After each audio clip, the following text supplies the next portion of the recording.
Just saying, you have a lot of knowledge in your head. Oh, some of it might actually come in handy at some point. The jury's still out. Okay, so dude, where are we? We are in Studio West, USA Studio West. Yes. Studio USA West. Yeah, there you go. I'm going to get it On right. brand. We are On at brand. Studio USA West, not East. We are over here in Colleyville near Westlake. It's absolutely, this is a badass studio, dude. Told you, dude. What I say yesterday, I was Yeah. like, dude, you're going to be fired up. The Guild Mortgage building is amazing. Shout out to Jefferson, Brooke, Todd, Angie, everybody here. Yeah. And we've already got 2 events booked here for next month. Woo! I'm more fired up at the fact that I didn't have to get on a highway and go 70 miles an hour to get here. Really, Yeah, I mean, the top speed was maybe 55, and I got here in less time. bro? I live in Argyle. Oh, okay, yeah. This is like a home Nice, game then. This is like a home game. It's home game, yeah. Yeah, there you go. Yeah, all we're right. at my house. Yeah, this is like a home game. Yeah, for me, I get in the robot car and it brings me here. And which is like, oh my God, this is my favorite thing. So today we are test driving, so we're about to do some real producers interviews after we're done here. But we got our man Zach. We brought Zach from the east to the west, and he's West got Coast. this. Dude, he's got this dialed in, bro. Yeah, he does. Looks good. Wow, we got the mood lighting. We brought all, and I've ordered more shit that'll come over the weekend. So next Wednesday it'll even be more dialed in and crazy tight. However, you guys were at Studio East yesterday. Yes. And after the post game show, basically, Yeah. we started. So just to pull the curtain back, we have something that's very important to both of us that we have in common, and that is sobriety and recovery. And I've been sober for 21 and a half years, and you've been what? Coming up on 15? Yeah. Okay. Yeah, come on, 14. Nice. And so what I didn't know was, other than the fact that you were sober, and I didn't think that you were in the universe of the standard 12. It's like I'm trying to tread lightly on the traditions or whatever. I'll preface it. We're like, I am in no way, shape, or form a spokesperson for any type of recovery or program or 12 steps or anything of that nature. Often I'm here to show you how not to do it. Yeah. However, I do belong to a certain fellowship that will remain anonymous. But that's not your story. Yeah. And what I didn't know was that you have an overabundance of knowledge of, because you had, well, I'll let you tell it, Yeah. the connections. Yeah. So it started with my Meemaw. She was part of that unnamed anonymous program. Yes, the anonymous program. And I wasn't real close to my Meemaw. She was on my dad's side of the family. And so I knew she was part of it, and she let everybody know she was part of it. And then, so I knew I had a problem in my early 20s. And so I just started reading stuff. And so I've actually read the big book. Not It's the just a big book. It's like it's just a big book. It's about, It's the Bible. So, and I know the steps, and I've paid attention to them. And I'm luckily raised by a mother who's a psychologist who also has. That's an interesting wrinkle for a Yeah. completely different set of shows. So I know of it and about it, and I'll just skip forward to my father. When I was 20 years old, on Christmas Day, I took my father to rehab. He wanted to kill himself. Had he had a gun, he would have. He stayed up all night screaming, yelling. Christmas Day, by the way, Christmas Eve, Christmas Day. And I told you yesterday, I had a girl with me that I was dating at the time. That was really fun for her, I bet. Yeah, that'll leave a mark. Yeah, we're no longer together. And so that left a mark. Shockingly, yeah. And so, I take him to rehab, and Meemaw from Atlanta, Georgia, set everything up, and she flew down. And this is Houston? We were in Dallas. Oh, you're in Dallas. Okay. Yeah. I'm And just out of curiosity, which rehab did you take him to? Do you remember? it was a Landry facility right in downtown, Tom Landry facility. Oh, okay. So, yeah. Oh, wow. All right. I can't remember the name of it. So that had to have a faith-based wrinkle, no? Yeah, oh, for sure. Okay. Yeah, for sure. Yeah. So I take him there, and Meemaw comes in. I'm kind of excited. Meemaw's coming in because she knows more of this stuff. Oh, yeah. Kind of handoff. Yeah, I'm only 20. I don't know what I'm doing, and I'm crying. And she just really kind of said something to me that just, for very immature reasons, I held on to it for too long. And she said to me, "Hey, you're not crying. You know, you're crying because you lost your drinking buddy, and you need to quit drinking right now." And she just kind of just hit me hard. You know? Ouch. Yeah. And And so usually when it stings like that, there's some truth to it or whatever, but it's like, it's not a truth that I really want to look at right now. yeah, especially when I just took my father to the hospital and he wanted to die. So yeah, that's how it kind of started, you know, and I had this resentment towards her, a lot of anger towards her, you know, growing up. That was very immature for me on many levels. I would say it's very on brand for a 20-year-old alcoholic. True. Yeah. I don't think at 20 I knew I was an alcoholic. Oh, no. I was still in much denial. I was certain I was going to beat it. Oh, of course. Yeah. I mean, I I'm not a quitter. I'm not going to quit her. So yeah, and that's how it all kind of started. And then I just, you know, as things unfolded over the years, I read a lot about what goes on in that program, but I was angry at that program for no reason. Understandable. And it wasn't until I got sober that I realized, you know what, I don't, and really over the years, as I've talked on stages about my sobriety, people will ask me, you know, this, that, or da-da-da. And I'm like, hey, I don't care how you get sober. Yes. It means nothing to me. I like you said, I don't have any skin in the game. I'm not, you know, highlighting anything. But, you know, I've had some people from that organization be kind of tough on me. I had one guy, he was literally on the side of the stage, and I was a little more than 100 days sober, and I told my story. He met me on the side of the stage, and he said, hey, you need to get to a meeting tonight, and right now you're in the pink cloud. And so he's saying things that he thinks I don't know. Right. And I put my hand on his shoulder, and I said, hey, I know about what you're saying. I know the pink cloud. I'm very aware of the pink cloud. Mm-hmm. He later came back 2 years later in tears and said, I'm so sorry. I can't believe I did that to you. And he goes, I'm loving watching your success. And Right on. And I said, dude, it doesn't matter how he gets sober. Right. And okay, so for the uninitiated out there, the pink cloud is the easiest way to describe it is if you have jacked your shit up to the level of you need recovery or sobriety, and you stop drinking or whatever whatever the soup du jour is that is your favorite. Addition by subtraction, your life will incredibly be transformed, and you will have this revelatory thing where like, oh my God, you know, because you're not actively burning your life down. Yeah. There's this energy and like this, everybody needs to do this. Yeah. And the pink cloud is about that 3-month window where people figure out that, I don't have to actively kill myself on a daily basis, you know? And it usually gives this sort of like false sense of security, this euphoria, this whole thing of like, oh, if I'd only known this before. Yeah. And it's dangerous. Yeah. And so people that say shit like that, they mean it from, I would say they mean it from a couple of different places. One is their ego telling, like this guy doesn't know, you know, and I'm as guilty as that as the next guy.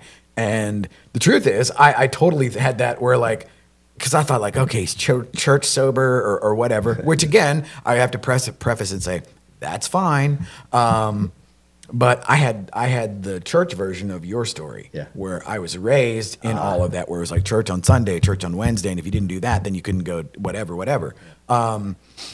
And so I immediately pushed back. And then ironically or coincidentally, the state of Texas introduced me to AA when I was 20. So I actually got a DWI before I was old enough to buy beer. Okay. And so the state of Texas, back then in the 80s, it was like this thing where you had Mothers Against Drunk Driving or whatever.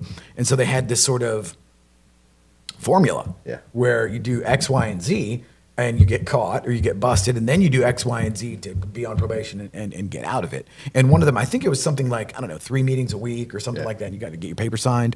And so I ended up not too far from here. So we're in Colleyville. I ended up in Bedford, Euless area, and the Mid-Cities group of AA, which is that, man, in the late 80s, that place was something.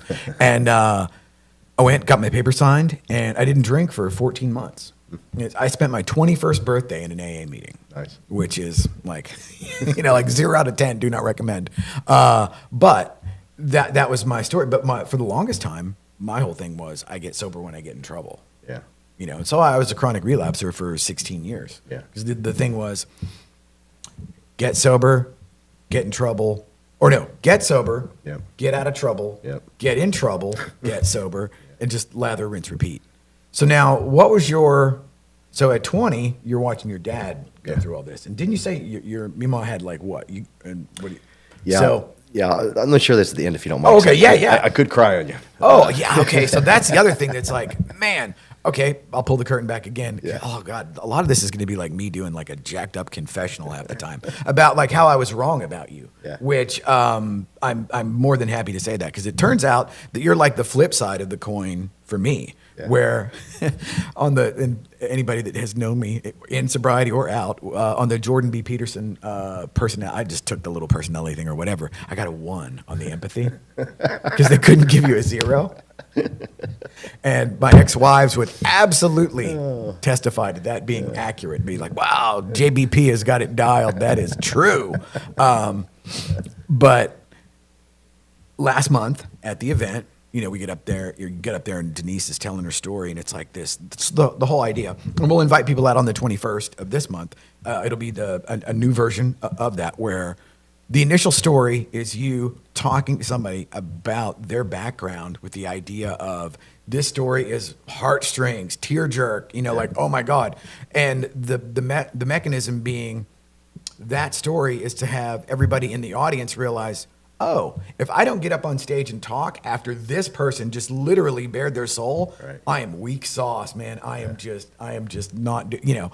And so the thing was, like, that part you nailed. It was like so good. And then we were going to do the assembly line version, and you just couldn't. I can't pull back. Yeah, you couldn't downshift. It was like, it's so like, I'm what? on the other end of the spectrum of the empathy. Yes, exactly. Where like, I'm like, oh my God, dude. Because like, you know, for me, I would be polite or whatever, but it'd be like, oh my God, thank you for sharing. That was amazing. Next, you know, and all of that is true. Yeah. You know, two things can be true at the same time.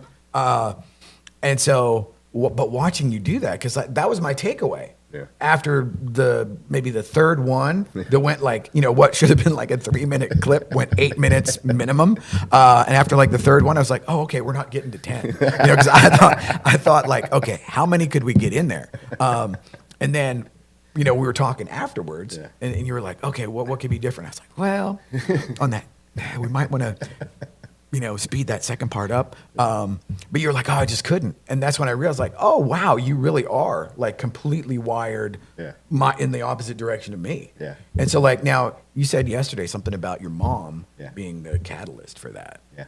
And so what does that look like growing up?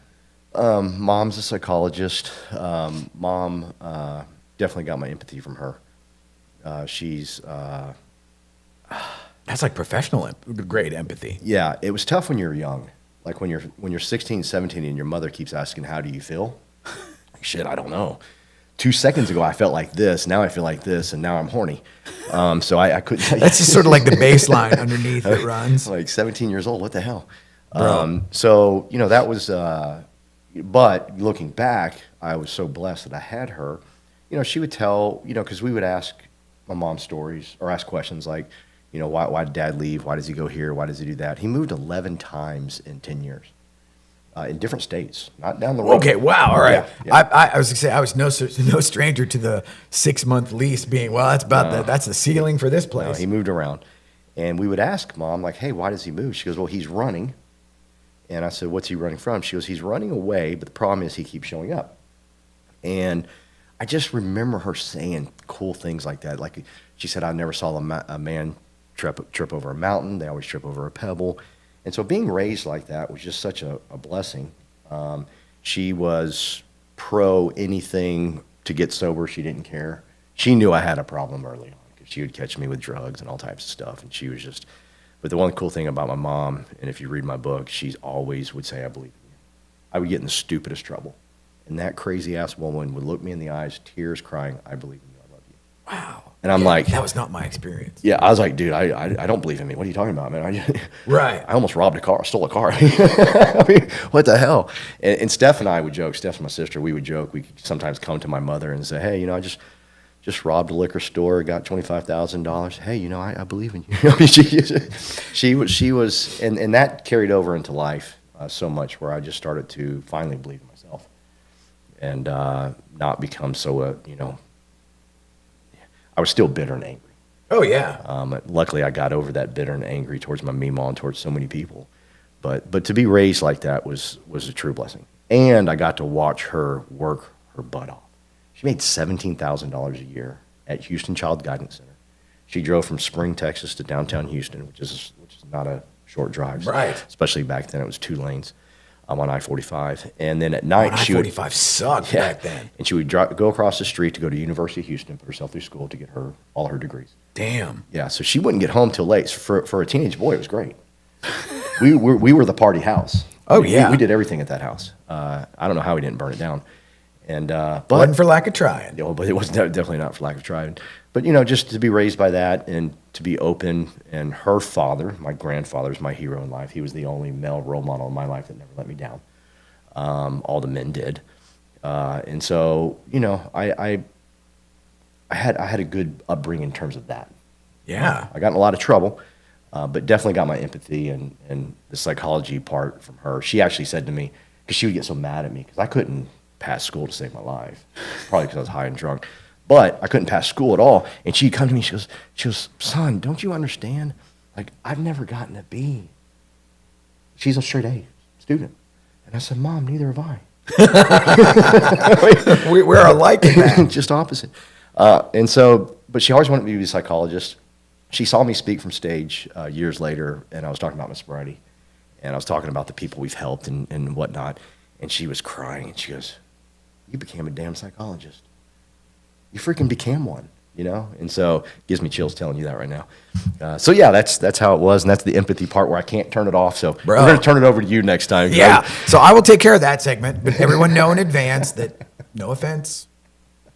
It is an interesting thing to hear somebody else's story that colors outside the lines of the standard 12-step thing. Yeah. Because, okay, so I think you were born in 69? 70. 70. Mm-hmm. Okay, so I'm like a year older than you. Okay. And but so everything's the same generationally. Yeah. Like the 80s, there wasn't anybody paying attention. That was great. And it was like, you go to the beer store and you just wait till somebody who looked cool came up buying or beer. You just gave them a couple extra bucks. Or buy them at 12, but it's a little, finances were a little tighter. Yeah. So it was like, they'd have to look really cool or we'd have to be really in the money for whatever reason.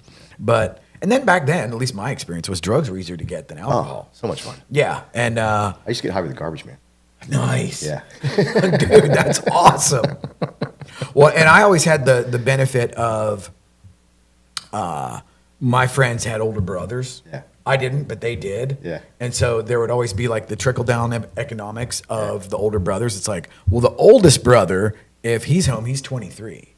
And then the middle brother is like, oh, he's 18. Yeah. And then we're like 15 or whatever. So the trickle down economics were like the older brother sells the middle brother the weed and then and then the distribution channels. That's how we learned about capitalism. And when you're really young, you might get parsley in there. Yes. Oregano. Yeah. Oh yeah. Or you're at an 80s concert and they tell you it's a hash and it's a dog biscuit. Yeah. That actually happened at Tarrant County Convention Center. We digress. So now, what does your sobriety look like now? Is there a regimen? Is there a For sure. So really how I got sober, though, to back up, I did not do the program. I know the program. I understand the program. I love the program.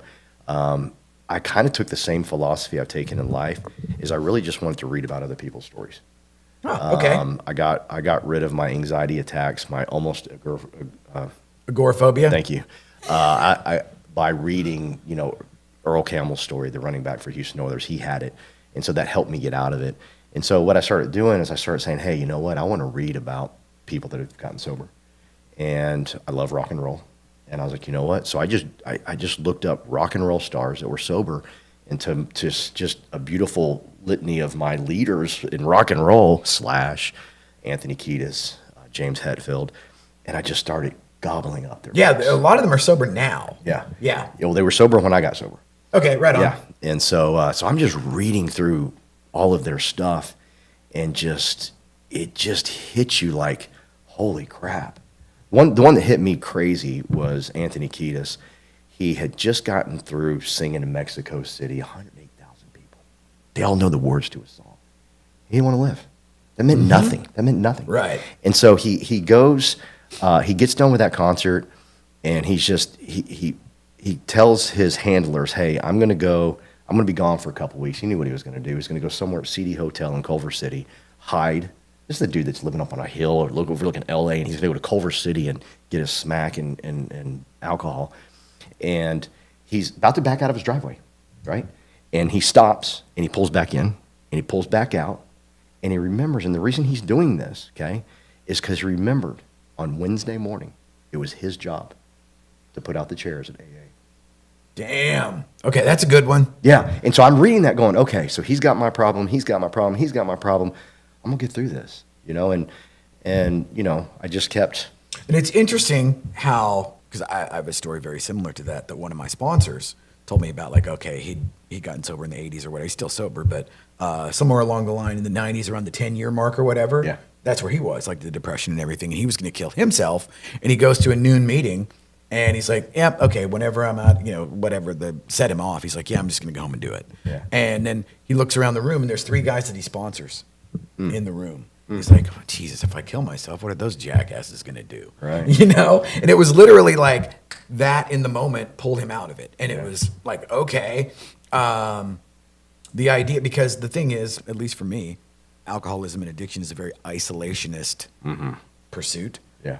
Because like I literally will get like, dude, if I have all my shit and internet and TV or whatever, well, I don't need you guys. Yeah, exactly. And I will literally do it until I wouldn't wake up. It isn't that I was like overtly suicidal. Yeah. It was just that like, well, clearly he doesn't give a shit, But now it's completely different, and it's like, turns out, oh wow, it really is the people, As much as my 1 on the empathy scale, and I'm pretty sure that scale was to 100. I'm just saying.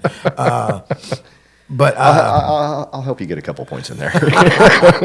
we'll jack that thing up to 3. Well, and I told you, yeah, there we go, dude. That's a 300. What is that? A 300% increase? I don't know. Dude, that's big numbers, bro. Okay, let's do it. Ring the bell. That's a good one. Ring the bell. Well, cool. Okay, so this was like our first little test drive. Hopefully that went live and we were actually out there in the world. This. Can I do this? Yeah, absolutely. Oh, yes, Sure. yes. Close it out with that. But real quick, my regimen is I work out. I read every morning.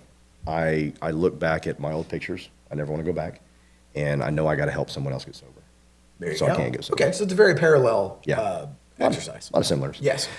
So anyhow, I spent a lifetime being angry at a woman. I got to get close to her later in life, thank God, before she died. She lived till 99. Right on. And but I did have this built up, stupid, immature anger towards her and AA. And so Meemaw passes away, and I went to the funeral. It was a beautiful funeral. I come home, and my Uncle Jim says, hey, what's your address? And I said, I gave it to him. He goes, I want to send you something. I said, okay. And so I opened this envelope, and he says, here is Meemaw's 43rd final chip of being sober, because she can't get another one. She's dead. And I start bawling, because I'm like, because she had a crazy good sense of humor. Right on. And I know she's up there laughing. Most do. She's laughing at me right now, just going, yeah, you were against this, but now you're crying about it, And I was, and it just tons of tears. So this is her 43rd chip. Dude, that's badass. Yeah, and it sits in my office, in my studio, on my panel where all my trophies are for running marathons. And so, yeah, just talk about a full circle and Meemaw saying, hey, I got you. Dude, I love it. Yeah, good stuff. Right on, bro. Thank you, brother.